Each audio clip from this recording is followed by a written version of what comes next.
তুমি লেখো রে কলম, তুমি লেখো। তোমার কাজ হলো লেখা, তুমি কলম লেখো। কলমের মুখ ফুটে গেল, কলম কথা বলতে লাগলো, মাবুদ রে কি লিখবো আল্লাহ তুমি বলে দাও। আল্লাহ কি লিখবো তুমি আদেশ করো, আমি লেখার জন্য রেডি হয়ে আছি। আল্লাহ তাআলা এক সাহাবী, ওর সামনে ওর পাহিতে একটা এমন বড় পাথর পড়েছে, পাথরটাকে হটাইতেও পারে না, ভাঙতেও পারে না, এত বড় পাথর। নবীর কাছে চলে গেলেন, যাওয়ার পর বলছেন, ইয়া রাসূলুল্লাহ, আমার পাহিতে একটা এত বড় পাথর পড়েছে নবীজি, আমি তাকে হটাইতে পারি না, ভাঙতে পারি না। নবীজি বললেন চলো। নবী কোদাল খানটা নিলেন, ওরে সুবহানাল্লাহ, কোদাল নেওয়ার পর বিসমিল্লাহ। ও ভাই আবু বকর, কোরআনের অমুক আয়াতটা আমি বুঝতে পারি না রে ভাই, কোরআনের অমুক আয়াতটা আপনি আমাকে বুঝিয়ে দেন। এই বলার উদ্দেশ্য হলো যে আমি যখন তাকে বলবো কোরআনের অমুক আয়াতটা আমাকে বুঝিয়ে দেন, আমার পেটে কয়দিন থেকে না খেয়ে আছে, দানা নাই, ক্ষুধার অবস্থাতে আছে, হয়তো আমাকে আমার ভিতরটা জানবে, আর আমার হাত খানটাকে ধরে আমাকে দুটো দানা দিবে, খাও। এবার আবু হুরায়রা বলেন, আমি দুধ পান করতে লাগলাম। এবার দুধ পান করতে করতে আমার পেট ভরে গেল। নবীকে আমি পেয়ালা দিলাম, নিয়ে এলেন। নবী বললেন, না, একটা জায়গাতে, একটা টাইমে, একটা সময়তে আলিম থেকে মুলবি থেকে যারা মুরুক গাওয়ার মানুষ তারা আগে বাড়িতে পারে, কখন বলেন তো? কখন সেই টাইমটা? একটা মুলবি সাহেব একটা আলিম থেকে সামনে হয়ে যাবে, আগে হয়ে যাবে, একটা টাইমে মাত্র। কিন্তু তখন সামনে হয়ে কোনো কাজ হবে না। আর বলতে পারলেন না, যখন লোকটা মরবে, মরার টাইম ওর জানাজা আগে থাকে না, থাকে না? জোরে বলেন, আগে থাকে না, থাকে না? আর একটু জোরে বলেন ভাই, আগে থাকে না, থাকে না? ওই টাইম ছাড়া কোনোদিন আগে হইতে পারবে না। এই জন্য ভাই ইলম শিখেন। নবী 1400 বছর আগে এলান করে দিয়েছেন, তলাবুল ইলমে ফরিজাতুন আলা কুল্লি মুসলিম। প্রত্যেক মুসলমান, নর হোক কিংবা নারী হোক, প্রত্যেক মুসলমান, বেটা ছেলে হোক কিংবা বেটি ছেলে হোক, তারপরে ইলম শেখাটা ফরজ। ইলম শিখতেই হবে তাকে, ইলম শিখতে হবে। কেন? তাহলে একটা হাদিসের কথা শুনেন, কোরআনের কথা শুনেন। আমার নবী যখন দুনিয়াতে জন্ম নিয়েছেন, কোন জায়গাতে নবী জন্ম নিয়েছেন বলেন তো? কোন জায়গাতে জন্ম নিয়েছেন? আজকে কিছু শিখেতে এসেছি, কিছু দামি কথা দিতে এসেছি, নিয়ে যেতে হবে আপনাকে। হায় আল্লাহ, জানেন না যে ভাই নবীজি যে জায়গাতে জন্ম নিয়েছেন সেই জায়গাতে কাবা শরীফ আছে। কোন জায়গাটা? জি, মক্কাতে জন্ম নিয়েছেন। যখন নবীজি জন্ম নিলেন তখন ওই টাইমে, ওই সময়তে মক্কার অবস্থা কি ছিল জানেন? আল্লাহুস সামাদ। আল্লাহর নবী যে টাইমে, যে সময়তে মক্কা নগরে জন্ম নিলেন বন্ধুরে, ওই টাইমে, ওই সময়তে মক্কার লোকেরা মদ পান করত, শরাব পান করত। মক্কার লোকেরা এই জুয়া খেলতো, তাস খেলতো, গান বাজনা বাজাতো। আর যদি কোনো বাড়িতে মেয়ে জন্মগ্রহণ হইতো, কোনো বাড়িতে যদি বেটি জন্মগ্রহণ হইতো, ওই বেটিকে দুনিয়াতে রাখতো না, জঙ্গলের ভিতরে গিয়ে, মাঠে ময়দানে গিয়ে ওই মেয়ের জন্য একটা খাল করে আসতো, গর্ত করে আসতো। আর গর্ত করার পর জীবিত ওই বেটিকে তারা দফন করে দিত। সুবহানাল্লাহ। সোজা কথা মুসলমান, এই জমিনের উপরে এমন কোন পাপ ছিল না, এমন কোন গুনাহ ছিল না, এই জমিনের উপরে এমন কোন জুলুম অত্যাচার ছিল না, যে জুলুম অত্যাচার গুনাহ পাপ মক্কা নগরে হতো না। সমস্ত পাপ গুনাহ মক্কা নগরে হতো। এরকম টাইমে আল্লাহ রাব্বুল আলামিন নবীকে জন্ম দিলেন। আস্তে আস্তে আস্তে আস্তে নবীর বয়স 40 বছর হয়ে গেল। সুবহানাল্লাহ। নবীজি মক্কা নগরের ব্যবহার দেখে, চাল চরিত্র দেখে নবীকে কিন্তু ভালো লাগে না। নবীজি মনে মনে চিন্তা করছেন, আল্লাহ এই মক্কার লোকেরা কেমন রে, যারা পাথরের পূজা করে, এই মক্কার লোকেরা কেমন রে, যারা সূর্যের পূজা করে, এই মক্কার লোকেরা কেমন যারা মূর্তির পূজা করে, এই চন্দ্র সূর্যের পূজা করে, আমি এগুলার পূজা করব না। নবীজি নিজের বিবি খাদিজাকে বললেন, খাদিজা রে, আমি আর গ্রামে থাকবো না, আমি আর বাড়িতে থাকবো না। কোথায় থাকবেন স্বামী গো? বলছেন মক্কা নগর থেকে বাইরে একটা পাহাড় আছে, ওই পাহাড়টার ভিতরে একটা গর্ত আছে, ওই গর্ততে আমি চলে যাব। ওই পাহাড়টার নাম বলা হয়েছে গারে হিরা। নবীজি চলে গেলেন। আজকে এই মাদ্রাসার জালসা মুসলমান, আপনার বাচ্চারা, আপনার ছেলেরা মাদ্রাসাতে পড়ালেখা করে। আমার মাদানী সাহেবের বানাত খোলা আছে, ওই বানাতে দেখবেন মেয়েরা পড়ালেখা করে। যখন আপনি বাচ্চাটাকে বিদায় করবেন, মার চোখ দিয়ে ঝরঝর ঝরঝর করে পানি ঝরবে। আরে আমার ছেলেটা 15 দিনের জন্য মাদ্রাসা চলে গেল, 1 মাসের জন্য মাদ্রাসা চলে গেল। মা পকেটে টাকা দিবে, দেই না। বাবারে টাকাটা নিয়ে যাও, বাবারে তুমি কিছু কিনা খাবে। বাবা কত আদর করে ছেলেকে সহজ করে পকেটে টাকা দিয়ে দেয়, বাবা তুমি নিয়ে যাও, তখন তোমার কিছু খাওয়ার মন হবে খাবে। বাবা বাড়িতে কি করে ওই ছেলের জন্য ভাজা রেডি করে দেয়, সিঙ্গা রেডি করে দেয়।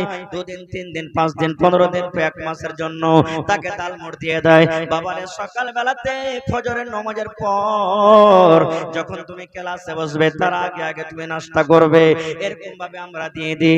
মা খাদিজা রাদিয়াল্লাহু তাআলা আনহা কত নেককার মহিলা, সুবহানাল্লাহ বলছেন নবী গো সুবহানাল্লাহ। তখন কিন্তু নবী হননি। বলছে মুহাম্মদ, ও আমার পরাণের স্বামী, আপনি মক্কা নগর থেকে বাইরে চলে যাবেন গারে হেরাতে। এই যে আপনি খাজর নিয়ে এলেন, এই যে আপনি ছাতু নিয়ে এলেন, আপনি মুড়ি নিয়ে এলেন, চলে যান চলে যান। এই করি আসা যাওয়ার পর একদিন হঠাৎ করে নবীজি ওই গারে হেরাতে বসে আছেন।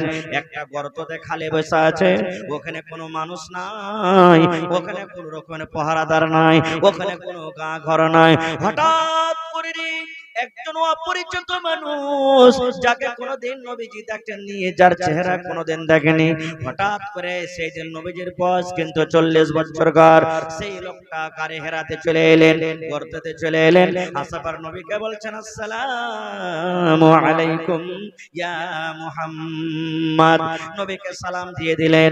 আল্লাহর নবী সালামের উত্তর দিলেন, কিন্তু নবীজি তাকে জীবনে কোনোদিন দেখেননি। নবী জানেন না যে হলো আল্লাহর ফেরেশতা জিবরিল।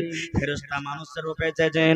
আসার পর এইবারে ওই জিবরিল ফেরেশতা নবীকে বলছেন মুহাম্মদ ইকরা, তুমি পড়ো, তুমি পড়ো। আল্লাহর নবী কোনোদিন জীবনে মাদ্রাসাতে পড়ালেখা করেননি। আজকে দেখবেন মাদ্রাসার ব্যবস্থা হয়েছে। দেখেন চিমনি বাজারে মাদ্রাসা আছে, মির্জাবাড়িতে মাদ্রাসা আছে, আপনার রাহিকাতে মাদ্রাসা আছে, তারুণাবাড়িতে মাদ্রাসা আছে, বিভিন্ন জায়গাতে পড়ালেখার ব্যবস্থা করা হয়েছে। কিন্তু এই জামানাতে এরকম ব্যবস্থা ছিল না। নবীজি আমার কোন মাওলানার কাছে পড়েননি, নবীজি কোন মানুষের কাছে পড়েননি। সুবহানাল্লাহ, আরবি জবান, আরবি ভাষা নবীর। তবে জিবরিল ফেরেশতা বলছেন ইকরা, হে মুহাম্মদ তুমি পড়ো। নবীজি বলছেন আমি জানি না পড়ালেখা, আমি পড়িতে পারবো না, আমার জিহ্বাটা উল্টে না, কেমন করে আমি পড়বো? আমি জীবনে কোনোদিন পড়ালেখা করিনি, আমি পড়ালেখা জানি না, পড়িতে পারবো না, আমি জানি না পড়িতে। যেমন কথাটা বলা, জিবরিল ফেরেশতা নবীকে ধরে এরকম ভাবে বুকের সাথে চাপলেন, বুঝছি একবারে জোর করে শক্তি হিসাবে চাপলেন। চাপা পর আবার বলছেন ইকরা, পড়ো। নবী আবার বলছেন আমি পড়ালেখা জানি না, কেমন করে আমি পড়বো? আবার চাপলেন তাকে সিনেতে ধরে। দ্বিতীয় নম্বরে আবার বলছেন ইকরা বিসমি রাব্বিকাল্লাযী খালাক, হে মুহাম্মদ পড়ো। আবার নবীজি কে ধরে চাপলেন যে আমি পড়িতে জানি না। তৃতীয়বার চাপানোর পর সুবহানাল্লাহ, আল্লাহ তাবারাক ওয়া তাআলার পক্ষ থেকে নবীজি একবারে পড়িতে লাগলেন, ফরফর ফরফর করে পড়িতে লাগলেন। জিবরিল আমিন পড়িলেন ইকরা বিসমি রাব্বিকাল্লাযী খালাক, নবীজি পড়িতে লাগলেন ইকরা বিসমি রাব্বিকাল্লাযী খালাক। জিবরিল আমিন পড়লেন খালাকাল ইনসানা মিন আলাক, নবীজি পড়িতে লাগলেন খালাকাল ইনসানা মিন আলাক। এই করে করে করে 5 খানা আয়াত নাজিল হলো, চলে গেলেন। আচ্ছা বলেন তো ওই নবী কি জানছেন যে এটা হলো আল্লাহর ফেরেশতা জিবরিল আমিন? জোরে বলেন জানেন কি? তাকে জীবনে কোনোদিন দেখেছেন? প্রথম। এবারে তার মনে ভয় হবে না? হবে না? আপনি জালসা শুনে বাড়ি যাচ্ছেন, আল্লাহ না করে এরকম হয়, একাই আছেন, দুজন আছেন, হঠাৎ করে একটা মহিলা সামনে দাঁড় হয়ে গেল, আপনার মনে ভয় লাগবে না? লাগবে না? জোরে বলেন ভয় হবে না? হবে না? করে আল্লাহ। মোটর সাইকেলে যদি থাকেন তো হইতে পারে হ্যান্ডেল হাত থেকে ছুটেও যেতে পারে, এরকম আপনি ভয় খাবেন। নবীজি ভয় খেয়ে গেলেন, আল্লাহ এতদিন থেকে আমি এই জায়গাতে আসছি, কোনোদিন এরকম আমার সাথে হয়নি, এরকম ঘটনা ঘটেনি? সুবহানাল্লাহ। আমি ওদিককার ঘটনা আর যাব না বলতে।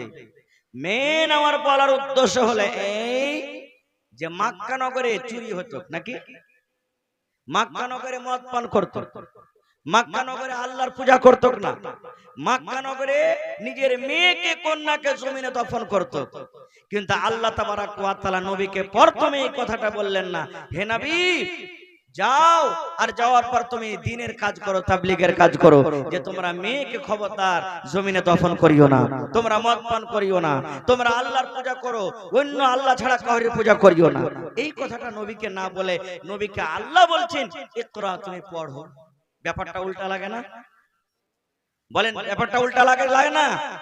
গ্রামে যদি আজকে আমি চলে যাই সুবহানাল্লাহ, আর যাওয়ার পর দেখছি মদ পান করছে, কেউ জেনা ব্যভিচার করছে, কেউ আর কিছু করছে, তাস খেলছে, ওই জায়গাতে যে যদি আমি বলি ভাই এই মদ পান করিও না, ভাই তুমি জুয়া খেলিও না, জেনা ব্যভিচার করিও না, এগুলা না বলে যদি আমি বলি বা আমার কোন ভাই মাওলানা যে বলেন ভাই পড়ালেখা করো, যারা পাঞ্জরে থাকবে এই শালা মুলবির মাথা মনে হয় তার কেটে গেছে নাকি বে, একে মদ পান করছে, একে এক কথাটা বলে না যে ভাই মদ পান করিও না, এই তুমি জেনা ব্যভিচার করছো ভাই এটাকে ছেড়ে দাও, এইটা না বলে কি বলছে চলো মাদ্রাসা পড়ালেখা করতে চলো।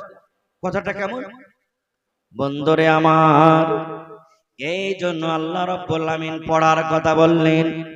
ইলম যদি ভিতরে আছে মুসলমান, পড়া যদি ভিতরে আছে, সমস্ত বুরাই সমস্ত পাপ কিন্তু দূর হয়ে যাবে। যে লোকটা মদ পান করে জিজ্ঞাসা করবেন জানে না মদ পান করতে গেলে কি গুনাহ হয়, আলিমুল মারফা শুনেছে কিন্তু নিজে জানে না কত গুনাহ হয়। যেই লোকটা জেনা ব্যভিচার করে, জেনা করার পর নবীজি কি শাস্তি দিয়েছেন, আল্লাহ রাব্বুল আমিন কি শাস্তি দিয়েছেন জানে না। যে লোকটা মেয়েকে জিন্দা দফন করে দেয়, ওই লোকটা জানে না একটা জীবিত মেয়েকে দফন করার কত পাপ কত গুনাহ। এই জন্য আল্লাহ রাব্বুল আমিন আদেশ করলেন নবী গো তুমি পড়ো এবং তোমার উম্মতকে পড়ার আদেশ করে দাও। কারণ মানুষ পড়তে গেলে আগে বাড়বে, মানুষ পড়তে গেলে আল্লাহকে চিনবে, মানুষ পড়তে গেলে আল্লাহর বিধান চিনবে, মানুষ পড়তে গেলে দ্বীন শিখবে, মানুষ পড়তে গেলে মদ পান করা ছেড়ে দিবে, মানুষ পড়তে গেলে জেনা ব্যভিচার করা ছেড়ে দিবে, মানুষ পড়তে গেলে দুনিয়ার সমস্ত পাপ দূর হয়ে যাবে। এই জন্য আল্লাহ রাব্বুল আলামিন নবীকে বললেন ও নবী তুমি পড়ো। নারে তাকবীর। এবারে আর একটা কথা আপনাদের সামনে রাখি, সব থেকে বড় দাওলাত হলো ইলম, এটা শিখলেন। এই আল্লাহ তাবারাক ওয়া তাআলা মানুষ আসমান জমিন এগুলা সমস্ত সৃষ্টি করার আগে কোন জিনিসকে আল্লাহ তাবারাক ওয়া তাআলা তৈরি করেছেন, সৃষ্টি করেছেন বলতে পারবেন? সব থেকে আগে তখন মানুষ আল্লাহ তৈরি করেননি, আসমানও হয়নি, জমিনও হয়নি, পাহাড় নদী নালা কিছু হয়নি, জিনও হয়নি। জি কালাম, মাশাআল্লাহ জাযাকাল্লাহ। দেখেন কলমকে আল্লাহ তাআলা তৈরি করেছেন সব থেকে আগে। এবার কলমের কাজ কি ভাই? লেখা। কলমের কাজ কি? লেখা। কলম হয়ে গেল। আল্লাহ রাব্বুল আলামিন কলমকে বলছেন এই কলম তুমি লেখো। কে বলছেন? আল্লাহ বলছেন কলম রে তুমি লেখো, রে কলম তুমি লেখো, তোমার কাজ হলো লেখা, তুমি কলম লেখো। কলমের মুখ ফুটে গেল, কলম কথা বলতে লাগলো মাবুদ রে কি লিখবো আল্লাহ তুমি বলে দাও, আল্লাহ কি লিখবো তুমি আদেশ করো, আমি লেখার জন্য রেডি হয়ে আছি, আল্লাহ তুমি আদেশ করো আমি কি লিখবো। আল্লাহ রাব্বুল আলামিন বলেন কলম রে কিয়ামত পর্যন্ত যা কিছু হবে কলম তুমি লিখে দাও, সমস্ত কিছু তুমি লিখে দাও। এই কলম কিয়ামত পর্যন্ত যা কিছু হবে সব তুমি লিখে দাও। এবার কলম কিন্তু লিখতে শুরু করেছে, লিখতে লিখতে লিখতে আল্লাহর আদেশে কিয়ামত পর্যন্ত যা কিছু হবে সমস্ত জিনিস কলম লিখে দিল। আল্লাহুস সামাদ। ভাই মুসলমান, তাহলে আল্লাহ তাবারাক ওয়া তাআলা যে কাজটা শুরু করেছেন প্রথমে লেখা থেকে শুরু করেছেন। ওদিকে যাই, তারপরে আমাদের সকল মানুষের বাবাকে বলেন তো একটু কথা বলেন, খাইনি টানি আছে নাকি? হ্যাঁ ভাই আপনার মুখে আমাদের সকলের বাবার নাম কি? দেখবেন আজ থেকে এখন আল্লাহর রহমতে মানুষ পড়ালেখা বেশি করেছে, তো এখন এগুলা জানতে পারছে। 5-10 বছর আগে যদি জিজ্ঞাসা করেন যে এই তোর বাপের নাম কি, তো আদম নবীর নাম বলতো যে আমার বাপের নাম হলো আদম। আর যদি বলতো গে তোর মার নাম কি, তো মা হাওয়ার নাম বলতেন, আমার মার নাম হলো হাওয়া। মানে মার নাম লজ্জার কারণে মানুষ বলতো না। ভাই মুসলমান, লজ্জার কারণে বলতো না। আল্লাহ তাবারাক ওয়া তাআলা আদম আলাইহিস সালামকে সৃষ্টি করলেন। সৃষ্টি করার পর সমস্ত ইলম শিখিয়ে দিলেন, সমস্ত জিনিসের নাম শিখিয়ে দিলেন। ফেরেশতাকে ডাকলেন, ডাকা পর তাদেরকে জিজ্ঞাসা করলেন, এই তোমরা অমুক অমুক জিনিসের নাম বলো, আপনাদের কথা শোনা আছে, আমি শর্টে বলছি। ফেরেশতারা বললেন, আল্লাহ আমরা জানি না, অতটুকুই জানি যতটুকু আমাদেরকে শেখালছেন। আল্লাহ তাবারাক ওয়া তাআলা আদম আলাইহিস সালাম বলেন, আদম তুমি বলো তো। আদম আলাইহিস সালাম একবারে মেশিনের মতন মনে হয় পট পট পট পট পট পট পট করে সব বলে দিলেন। আমি কেন বললাম কথাটা? আমাদের বাপ, আপনার বাপ, গোটা পৃথিবীর যত মানুষ এসেছেন আছেন কিয়ামত পর্যন্ত আসবেন, সমস্ত মানুষের বাপ আদম, যাকে আল্লাহ তাবারাক ওয়া তাআলা প্রথমে পড়া থেকে শুরু করেছেন, পড়িতে বলেছেন তাকে। আর আমরা তার ছেলে ফেলে দেখেন কতটুকু পড়েছি, কতটুকু পড়েছি ভাই। আজকে মানুষ আমরা বলি সরকার চাকরি দেয় না, সরকার নৌকরি দেয় না। এই যে দেখেন বিপিএসসি পাস করা, আল্লাহুস সামাদ, মোটামুটি যতটি লোক বিপিএসসি পাস করেছে, ডিগ্রি করেছে আর বসেছে, সব লোকের চাকরি হয়ে গেছে। নীতিশ কুমার সরকার চাকরি দিয়ে দিয়েছেন। আর বলছে যে পড়ালেখা করে কি করব। আরো একটা কথা বলি, মুসলমানেরা এই মাদ্রাসার পড়াকে, কোরআনের পড়াকে এমন দুর্বাসে, এমন দুর্বাসে, যদি কোনো ছেলে পড়িতে যায়, হবে বেটাটাকে তুই বেরবাদ করে দিলি। কিন্তু কি হয়েছে? হ্যাঁ কইছে এই তো ফকিরে তুই দিয়ে দিলি ইলম, তাকে ফকির বানাবি নাকি তাকে? সুবহানাল্লাহ। ভাই রে, কোরআন পড়াটা কি ফকিরের কাজ? জোরে বলেন, কোরআন পড়া ফকিরের কাজ? আরো জোরে বলেন, কোরআন পড়া ফকিরের কাজ? নবীর হাদিস পড়া কি ফকিরের কাজ? সুবহানাল্লাহ। যদি এই মুলবি সাহেবরা যদি হাদিস কোরআন পড়ে ফকির হয়, তাহলে কি সাহাবায়ে কেরাম ছিলেন ফকির? নাউজুবিল্লাহি মিন যালিক। সাহাবায়ে কেরাম ফকির ছিলেন? যার ব্যাপারে আল্লাহ তাআলা 1400 বছর আগে নবীকে বললেন, নবীজি আপনি আপনার সাহাবীকে বলে দেন রাদিয়াল্লাহু তাআলা আনহুম ওয়া রাজওয়ানহু, আল্লাহ তাবারাক ওয়া তাআলা তাদের আমল দেখে আল্লাহ খুশি হয়েছেন, আর আল্লাহ তাবারাক ওয়া তাআলার কথা পেয়ে সাহাবায়ে কেরাম খুশি হয়ে গেছেন। এত বড় মর্যাদা, সম্মান যাকে আল্লাহ নিজে দিয়েছেন, ওই পড়াটা আজকে আমরা পড়েছি, ছেলে মেয়েরাকে পড়াচ্ছি, আর তাকে বলছে কি ফকিরের ইলম। ভাই হ্যাঁ, দিনের পড়া পড়তে গেলে কষ্ট আছে। বুখারী শরীফের হাদিস, আমার সম্মানীয় মাদানী সাহেব বসে আছেন, জিজ্ঞাসা করবেন আল্লাহর নবীর জামানাতে আসহাবে সুফফা নিজের চোখে দেখে এসেছেন মাদানী সাহেব, ওই জায়গা যে জায়গাতে আসহাবে সুফফা নবীজির ছাত্র ছিলেন মনে করেন, যারকে বাড়ি ছিল না। দেখেন মাদ্রাসাতে ছাত্ররা কত ছেলে গরিব আছে, যারকে বাপ মারা গেছে, মা মারা গেছে, কত চাহে চিন্তা মাদ্রাসাতে পড়েছে কত কষ্ট করে। এই মতো আসহাবে সুফফা নবীজির ছাত্র, ওরকে বাড়ি ছিল না, ওরকে ঘর ছিল না, কাপড় পর্যন্ত ভালো মতন ছিল না, খেতে ছিল না। খাইতেন কে? জাগিরে খেতেন। কেমন জাগির? নবীজির জন্য হাদিয়া আসতো, নবীজি এই দুধ আপনাকে দিলাম, এই মাংস আপনাকে দিলাম, এই ঘি আপনাকে দিলাম, এই খেজুর আপনাকে দিলাম। নবীজি নিজের পেট কেটে ওই সাহাবায়ে কেরামকে দিতেন, মাদ্রাসার ওই ছাত্রকে দিতেন, সাহাবীদেরকে। 70 থেকে 80 জন ছিলেন তারা। এবং নবীজির জন্য যখন কোন সাদকার মাল আসতো, সাদকা খাওয়া তো নবীর জন্য হারাম। এবার নবীজি ওই সাদকার মাল সাহাবায়ে কেরামকে দিতেন, ওই আসহাবে সুফফাকে দিতেন যে যাও তোমরা খাও। একদিনকার ঘটনা, হযরত আবু হুরায়রা রাদিয়াল্লাহু তাআলা আনহু, হাদিস বুখারী শরীফের। দেখেন যে পড়াকে আমরা ফকির মনে করছি, ওরে সুবহানাল্লাহ, আবু হুরায়রা রাদিয়াল্লাহু তাআলা আনহু একটা এমনই সাহাবী যার সমান হাদিস কোন মরদ লোক মুখস্থ করতে পারেনি। নাকি মাদানী সাহেব? জি, মরদ औरत সব। আল্লাহুস সামাদ। নবীজির উম্মতের মধ্যে, সাহাবায়ে কেরামের মধ্যে, নর হোক কিংবা পুরুষ হোক, আল্লাহুস সামাদ, মহিলা হোক, সব থেকে নবীর কাছে বেশি পড়ে ইলম শিখেছেন। যে বেশি পড়বে সে ইলম শিখবে ভাই। আর যে একদিন পড়বে আর 5 দিন গুল্লি খেলতে যাবে, একদিন পড়বে 3 দিন সানফিস খেতে যাবে। সানফিস আছে নাকি আপনার এলাকাতে? আছে? ওই লোকটা কি পড়িতে পারবে?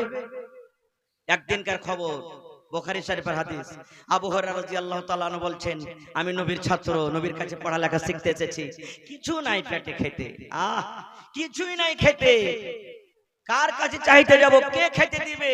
তখন রাস্তার ধারে বসে গেছি, একদিন রাস্তার ধারে বসে আছি, কোন কোন টাইমে পেটে জ্বালা লাগতো, হযরত আবু হুরায়রা রাদিয়াল্লাহু তাআলা আনহু বলছেন যে পেট পড়া দিয়ে আমরা ঘুমিয়ে যেতাম, শুয়ে যেতাম। কি করব, ভোগ সহ্য হয় না। কোন কোন টাইমে ভোগের কারণে পেটে পাথর বাঁধতেন, পাথর বাঁধতেন। গাজওয়ায়ে খানদাক একটা যুদ্ধের নাম, লড়াইয়ের নাম। মক্কার লোকেরা, মক্কার বেঈমান মুশরিকরা মুসলমানের মারবে, গর্ত খুঁড়ছে, মদিনার চারিদিকে গর্ত খুঁড়ছে। জাবের রাদিয়াল্লাহু তাআলা আনহু একজন সাহাবী, ওর সামনে ওর পাহিতে একটা এত বড় পাথর পড়েছে, পাথরটাকে হটাইতেও পারে না, ভাঙতেও পারে না, এত বড় পাথর। নবীর কাছে চলে গেলেন, যাওয়ার পর বলছেন, ইয়া রাসূলুল্লাহ, আমার পাহিতে একটা এত বড় পাথর পড়েছে নবীজি, আমি তাকে হটাইতে পারি না, ভাঙতে পারি না। নবীজি বললেন চলো। নবী কোদাল খাঁটা নিলেন, ওরে সুবহানাল্লাহ, কোদাল নেওয়ার পর বিসমিল্লাহ বলে পাথরে মারলেন, পাথর মনে হয় আটার মতন একবারে ধুলা ধুলা ধুলা ধুলা হয়ে গেল। এবার জাবের কি বলছেন, আল্লাহর নবী গো, এই জন্য আমি পাথরটা ভাঙতে পারলাম না গো নবীজি। কয়েকদিন থেকে আমার পেটে খাবার নাই, আমি না খেয়ে খেয়ে দিনটা কাটি। নবী গো, এই যে দেখেন ক্ষুধার কারণে, ভোকের কারণে বাড়িতে কিছু খাবার নাই বলে আমি পেটে পাথর বেঁধে রেখেছি গো নবীজি। এই দেখেন আমার পেটে একটা পাথর বাঁধা আছে, আমি যেন পাথরটা বেঁধেছি, এই জন্য পাথর বেঁধেছি যেন আমি গর্ত খুঁড়তে খুঁড়তে আমার মাঞ্জার টানা লেবে যায়, আমার কোমর টানা ঝুঁকে যায়, আমি পাথর যেন ভাঙতে পারি, আমি যেন গর্ত করতে পারি। এই জন্য নবী গো, ক্ষুধার কারণে, ভোকের কারণে আমি পাথরটাকে হটাইতে পারলাম না। এই মুসলমান দেখেন, এবার দয়ার নবী বলছেন, এই জাবের তুমি শোনো, ও জাবের রে, ক্ষুধার কারণে, ভোকের কারণে তুমি পেটে পাথর বেঁধেছ রে বাবা। আমি দয়ার নবী দেখো, তোমার পেটে একটা পাথর বাঁধা আছে, আর আমি নবী দেখো আমার পেটে ক্ষুধার কারণে দুইটা পাথর বাঁধা আছে। ওরে সুবহানাল্লাহ, আল্লাহ নবীর বাড়ির কথা শুনেন ভাই মুসলমান, কেমন করে কষ্ট করে নবীর স্ত্রীরা থাকতেন। আল্লাহ নবীর স্ত্রী মা আয়েশা রাদিয়াল্লাহু তাআলা আনহা নিজের মনের বেটাকে বলছেন, বেটা রে, নবীর বাড়িতে, নবীর জীবনে 2 মাস ধরে বেটা রে, এক টানাতে জীবনে আমরা পেট ভরে খাইতে পাইনি। নবীর বাড়িতে 2 মাস পর্যন্ত আখা জ্বলতক না, চুলা জ্বলতক না। কিছু রান্না বান্না করব বলে কি নবীর বাড়িতে মাংস এলো রান্না করি, কিংবা রুটি তৈরি করি, কিংবা ঘাঁটি তৈরি করি। বলছে বেটারি, নবীর বাড়িতে এরকম কোন আমরা দানা পাইনি বেটারে, কি আমরা রান্না বান্না করব। নবীর বাড়িতে 2 মাস পর্যন্ত চুলা জ্বলতক না। 2 মাস কতদিন? জোরে বলেন। 60 দিন পর্যন্ত কি জ্বলতক না? জোরে বলে, আখা জ্বলতক না। এবার আপনার আমার বাড়িতে যদি একদিন মেন দূরের কথা, কাসবার বাজার থেকে বাড়িতে এসেছেন 9টার সময়তে, দেখছেন বিবিটার তাবিয়াত শরীর খারাপ, শুতে আছে, মন খারাপ হবে না? হবে না? লাঠি থাকতে গেলে তো শুরু করে দেবেন, আখাকে ভেঙে চড়ে ফেলে দেবে। কত রাগ! মা আয়েশা বলেন, নবীর বাড়িতে 2 মাস আর চুলা জ্বলতক না।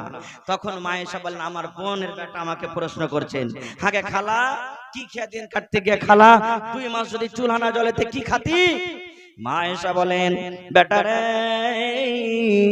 আল্লাহ সুবহান, 2টা কালো কালো জিনিস আমরা দিন কাটতাম। বলছে বেটারি, একটা হলো আত্মামার খাজুর, 1 নম্বরে খাজুর। নবীজি আমাদেরকে 1টা 2টা করে খাজুর দিতেন, নবীজি আমাদেরকে খাজুর দিতেন।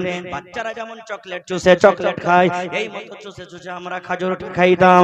আর 2 নম্বর আলমা পানি, খাজুর খাওয়ার পর থেকে 1 গ্লাস 2 গ্লাস পানি পান করলাম। কিংবা নবীর জন্য হাদিয়া আসতো, কোন বাড়ি থেকে নবীর জন্য দুধ দিয়ে দিতেন, কোন বাড়ি থেকে মাংস দিয়ে দিতেন, কোন বাড়ি থেকে খাজুর দিয়ে দিতেন, কোন বাড়ি থেকে আর কিছু দিয়ে দিতেন। নবীজি একাই খেতেন না, আমরা নবীর স্ত্রী আমাদের দিতেন। এই করে করে বেটারে, নবীর বাড়িতে আমরা দিন কেটেছি, কিন্তু চুলা জ্বালার জন্য 2 মাস পর্যন্ত আমরা কিছু পাইনি। সুবহানাল্লাহ, এত কষ্ট করে থেকেছেন। আমি ওদিকে যাব না, কষ্টটা শুধু আপনাদেরকে দেখালাম। এরকম অনেক হাদিস আছে, আমি ওদিকে যাব না। তা আবু হুরায়রা রাদিয়াল্লাহু তাআলা আনহু একজন নবীর ছাত্র, পেটে কিছু নাই, কার বাড়িতে যাবে চাইতে? এখন আমরা মানুষ পেটে না থাকতে গেলে দেখবেন, বাজারও দেখবেন, কোন মহিলা চলে আসবে, ভাই 10টা টাকা দাও, কিছু খেতে পাইনি, বলে না? বলে না? বলে কি বলে না ভাই, মসজিদে দেখবেন জুমার দিন চলে আসবে ভাই রে, ছোট ছোট ছেলে বাবা নাই তার, 10-5 করে তোমরা সাহায্য করো, এই দেখবেন। কিন্তু সেই সাহাবী না খেয়ে মরে যাবেন, কিন্তু অন্য কোনো মানুষের কাছে হাত পাতাতেন না, চাইতেন না যে ভাই আমাদেরকে দাও, খেতে দাও, ক্ষুধা লেগেছে। বসে গেলেন রাস্তা থেকে। হযরত আবু হুরায়রা রাদিয়াল্লাহু তাআলা আনহু কেন বসলেন? যে এই জায়গা দিয়ে হযরত ওমর ফারুক যাবেন, এই জায়গা দিয়ে হযরত ওসমান যাবেন, এই জায়গা দিয়ে রাস্তা দিয়ে হযরত আলী যাবেন, এই জায়গা দিয়ে হযরত আবু বকর রাদিয়াল্লাহু তাআলা আনহু যাবেন, এই রাস্তা দিয়ে নবী মুহাম্মদ সাল্লাল্লাহু আলাইহি ওয়াসাল্লাম যাবেন। আমার মুখখানটা শুকিয়ে আছে, আমি যে কয়েকদিন থেকে খাইনি, তখন আমার হাত খানটাকে ধরে আমাকে দুটো দানা দিবে। দেখেন রাস্তাতে বসে গেলেন। হযরত আবু হুরায়রা বলেন, আমি রাস্তাতে বসে আছি, আমার সামনে দিয়ে হযরত আবু বকর রাদিয়াল্লাহু তাআলা আনহু চলে যান, আমাকে সালাম দিলেন। হযরত আবু হুরায়রা বলেন, ও ভাই আবু বকর, কোরআনের অমুক আয়াতটা আমি বুঝতে পারি না রে ভাই, কোরআনের অমুক আয়াতটা আপনি আমাকে বুঝিয়ে দেন। এই বলার উদ্দেশ্য হলো যে আমি যখন তাকে বলবো কোরআনের অমুক আয়াতটা আমাকে বুঝিয়ে দেন, আমার পেটে কয়দিন থেকে না খেয়ে আছি, দানা নাই, ক্ষুধার অবস্থাতে আছি, হয়তো আমাকে আমার ভিতরটা জানবে আর আমার হাত খানটাকে ধরে আমাকে দুটো দানা দিবে, এই জন্য আমি জিজ্ঞাসা করলাম। কিন্তু হযরত আবু বকর আমার ভিতরকার কথা বুঝতে পারলেন না। আমি কোরআনের আয়াতের মতলব বুঝিয়ে চাইলাম, আমাকে আয়াতটা বুঝিয়ে চলে গেলেন। 2 নম্বরে চলে এলেন হযরত ওমর রাদিয়াল্লাহু তাআলা আনহু, আমাকে সালাম দিলেন। আমি তাকে বললাম, ওমর ভাই, কোরআনের অমুক আয়াতটা আমি বুঝতে পারি না ভাই রে, তুমি দয়া করে কোরআনের অমুক আয়াতটা আমাকে বুঝিয়ে দাও। উনি আমাকে আয়াতটা বুঝিয়ে দিলেন, কিন্তু আমার ভিতরকার কথা জানতেন না। এই করে করে করে সমস্ত সাহাবায়ে কেরাম যারা যাওয়ার ছিলেন চলে গেলেন। এবার শেষের বেলাতে নবী মুহাম্মদ সাল্লাল্লাহু আলাইহি ওয়াসাল্লাম রাস্তা দিয়ে চলে যান। এবার নবীজি হযরত আবু বকর রাদিয়াল্লাহু নবীজি চলে যাচ্ছেন। এবারে নবীজি যেতে যেতে হযরত আবু বকরের চেহারার দিকে দেখেছেন, আবু হুরায়রার চেহারার দিকে দেখেছেন। দেখার পর নবীজি বুঝেছেন যে ই না খেয়ে আছে মনে হয়, এর মুখখানটা শুকিয়ে আছে। নবীজি একটু মুচকি হাসি দিলেন তার দিকে দেখে, দেওয়ার পর বলছেন, আবু হুরায়রা উঠো আমার সাথে, চলো চলো আমার বাড়ি চলো। হযরত আবু হুরায়রা রাদিয়াল্লাহু তাআলা আনহু বলছেন যে যাই, আল্লাহ তাআলা মনে হয় আমার খাওয়ার ব্যবস্থা এর বাড়িতেই করেছে। এটা কে? নবীজির ছাত্র, সুবহানাল্লাহ। হযরত আবু হুরায়রা বলছেন, আমি বাইরে দাঁড় হলাম, নবীজি আগে গেলেন, ভিতরে গেলেন, আমি ইজাজত চাইলাম, ভিতরে গেলাম। এবার নবীজি ভিতরে যাওয়ার পর নবীজি বিবিরাকে জিজ্ঞাসা করলেন, ও আমার বিবিরা, বাড়িতে কিছু খাবার আছে কিনা বলো তো, বাড়িতে কিছু খাবার আছে কিনা বলো তো। ওরে সুবহানাল্লাহ, এবারে মুসলমান আল্লাহ নবীর স্ত্রীরা বললেন, ইয়া রাসূলুল্লাহ, বাড়িতে মাত্র এক পেয়ালা দুধ আছে, এক পেয়ালা দুধ ছাড়া কিন্তু আর বাড়িতে কিছু নাই। কতটুকু দুধ আছে? এক পেয়ালা দুধ। ঘটনা লম্বা, শর্টে আমি বলছি 1-2 মিনিটে। এবার এক পেয়ালা দুধ নবীর সামনে রাখা হলো। নবীজি আবু হুরায়রাকে বলছেন, আবু হুরায়রা, তোমার মতন আরো আসহাবে সুফফা, তোমার বন্ধুরা ছাত্ররা আরো মোটামুটি ৭০ জন আছে, ওরা কো ডেকে নিয়ে এসো, তুমি যাও। এক পেয়ালা দুধ আর মানুষ মোটামুটি ৭০ জন।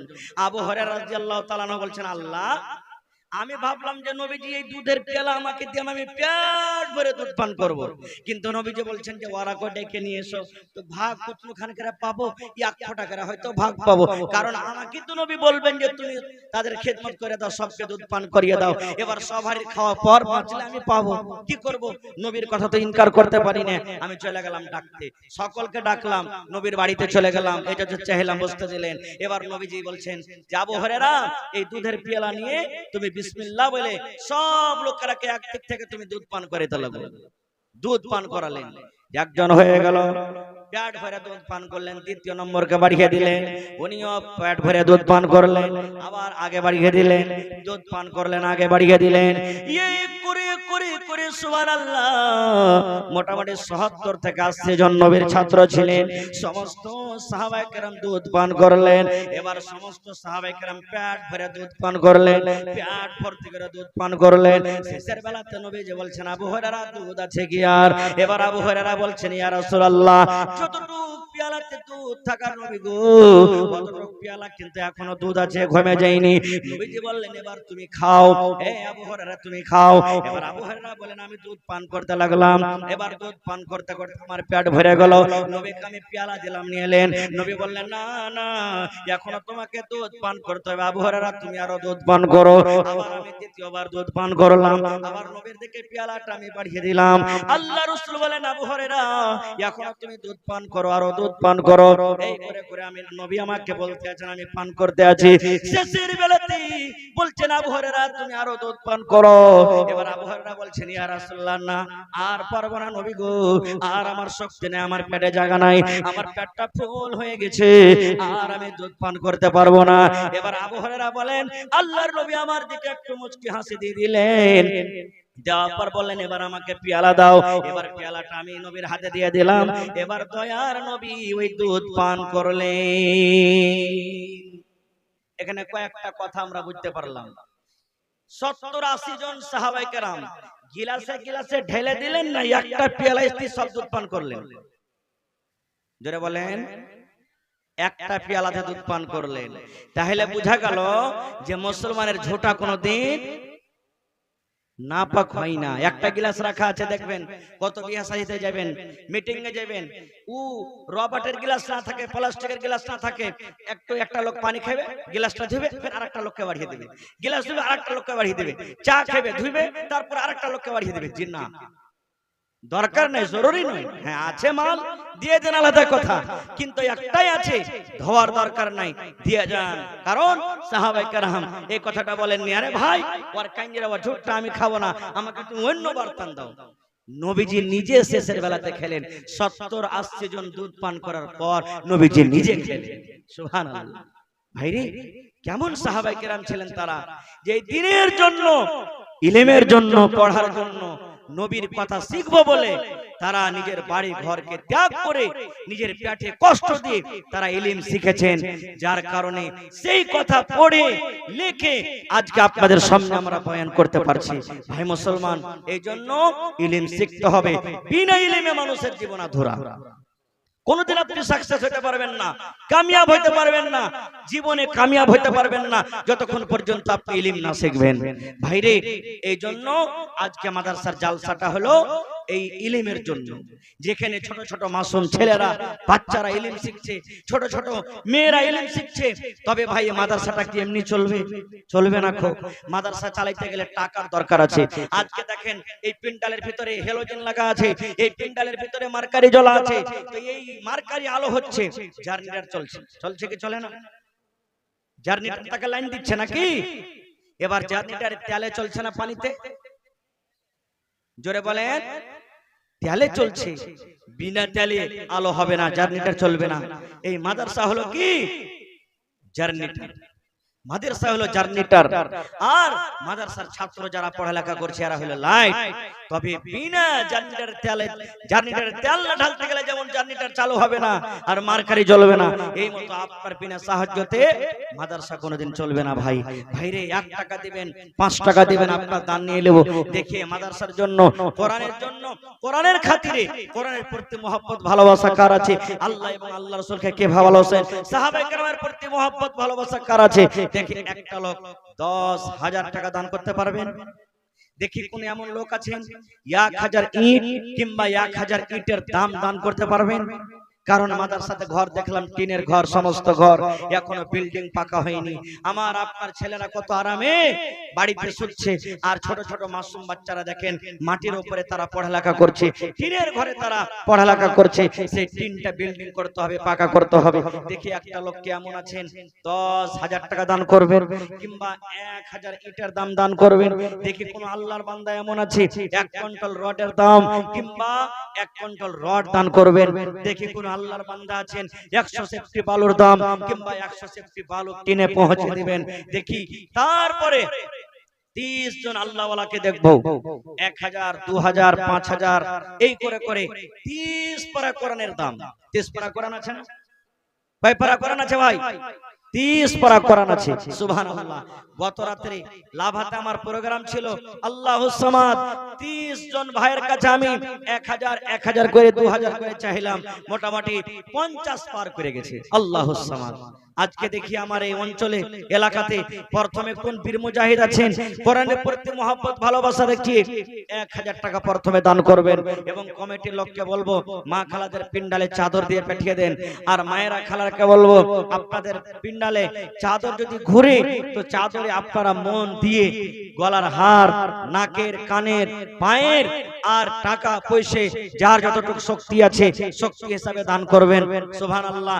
এই গত রাতের ভোলামারি মাদ্রাসাতে একজন মহিলা গলাতে যে আগে মায়েরা খালারা তাবিজ দিত, সোনার তাবিজ, 8 খানা তাবিজ স্টেজে দিয়ে পাঠিয়ে দিয়েছেন।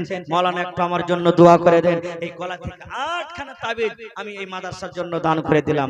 আজকে দেখি কোন মা আছেন এলাকার মধ্যে যে গলা থেকে এখানটা হার দান করবেন, কানের দান করবেন, নাকের দান করবেন, হাতের আংটি গলা দিয়ে পাঠাবেন, পার পায়াল দিয়ে পাঠাবেন। দেখি কোন আল্লাহ ওয়ালি এমন কোন বান্দি আছেন যে দিয়ে পাঠাবেন।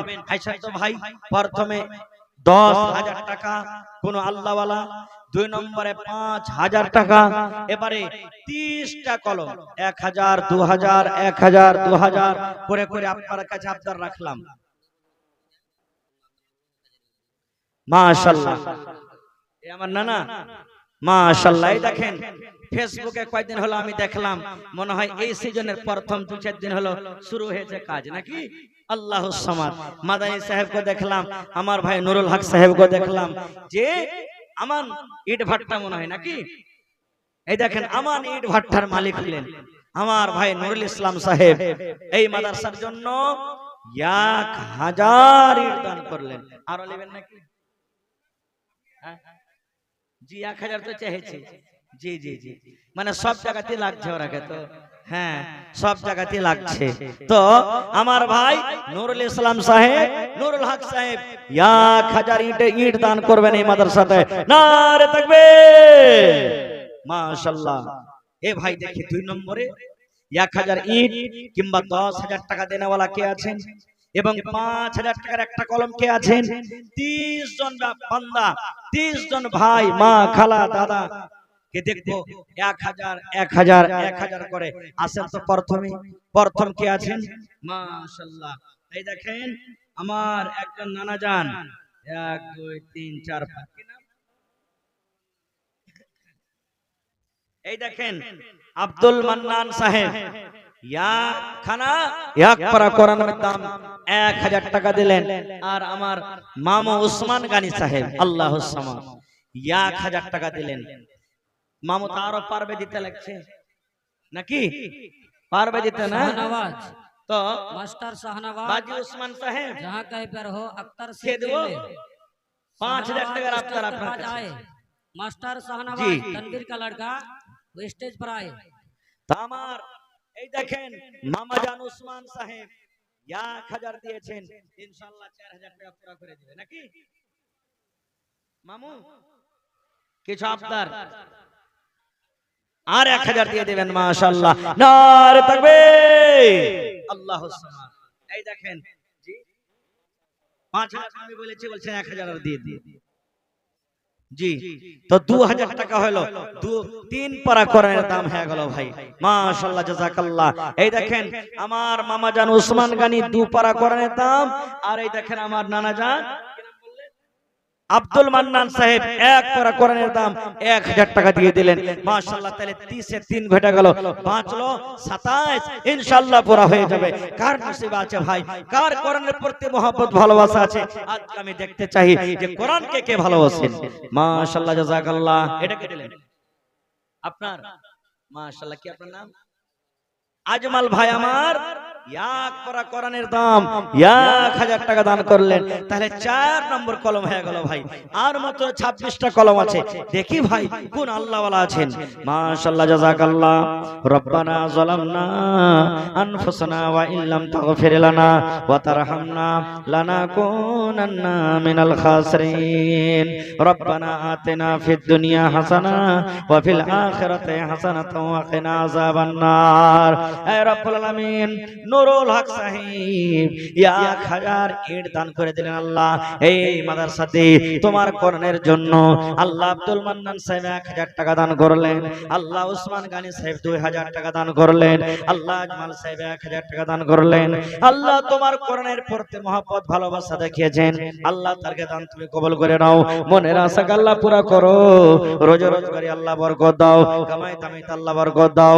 এ রব্বুল আলামিন চাদর থেকে অনেক গলিদান এসেছে, আল্লাহকে 10 কে 20 কে 500 কে 1000 কে 2000 দান করেছেন। আল্লাহকে মায়ের জন্য, কে দাদার জন্য, কে দাদের জন্য, আল্লাহকে বিবির জন্য, কে স্বামীর জন্য। মাবুদ দুনিয়ার খবর পাওয়া যায় কিন্তু কবরের কোনো খবর পাওয়া যায় না। আল্লাহ আত্মীয় স্বজন যারকে কবরে চলে গেছেন জানি না রে মাওলা তারা কবরে কি হালাতে আছে, আল্লাহ তারকে কবরে জান্নাতের বিছানা দিয়ে দাও, আল্লাহ তারকে কবরকে তুমি নূর দিয়ে আমার করে দাও। রব্বানা তাকাব্বাল মিন্না ইন্নাকা আনতাস সামিউল আলিম। আমিন সুম্মা আমিন। আসেন ভাই, লেট করিয়েন না, তাড়াতাড়ি করে আপনারা দানটা দিয়ে যান, লেট করিয়েন না।